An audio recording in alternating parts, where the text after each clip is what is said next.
یہ ربیع الاول کا مہینہ، مسئلے کو ذرا آج سمجھ کے جانا ہے. کیا یہ ربیع الاول کا مہینہ آقائے کائنات کی زندگی میں کبھی نہیں آیا؟ 40 سال کے بعد کی بات کرتے ہیں. 13 سالہ مکی دور، 10 سالہ مدنی دور، 23 سالوں میں 23 مرتبہ ربیع الاول کا مہینہ آیا ہے کہ نہیں آیا؟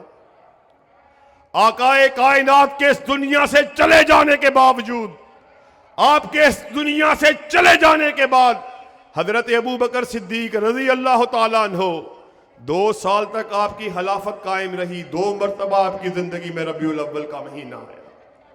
اور آپ کے بعد حضرت عمر فاروق، آپ کی زندگی میں 10 سال 11 بار ربیع الاول کا مہینہ آیا. آپ کے چلے جانے کے بعد ذوالنورین کے دور میں 12 مرتبہ ربیع الاول کا مہینہ آیا.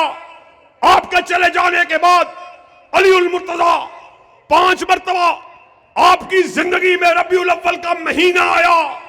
آپ کے چلے جانے کے بعد حضرت حسن، آپ کی زندگی میں 1 مرتبہ ربیع الاول کا مہینہ آیا. اور اگر الزام دینا ہے ابو بکر کو دو، عمر کو دو، ذوالنورین کو دو، علی المرتضیٰ کو دو، حسن و حسین کو دو، ہمیں کیوں گالی دیتے ہو؟ ہمیں کیوں برا بھلا کہتے ہو؟ کل قیامت کا دن ہوگا. ربیع الاول کے مہینے کو جس طرح تم کہتے ہو اس طرح نہ بنانے کے جرم پہ ہم پہ فرض جرم عائد کرنی ہے تو کر لینا. اللہ کے فضل و کرم سے ابو بکر کی صف میں کھڑے نظر آئیں گے، عمر کی صف میں کھڑے نظر آئیں گے، ذوالنورین کی صف میں کھڑے نظر آئیں گے، حیدر کرار کی صف میں کھڑے نظر آئیں گے.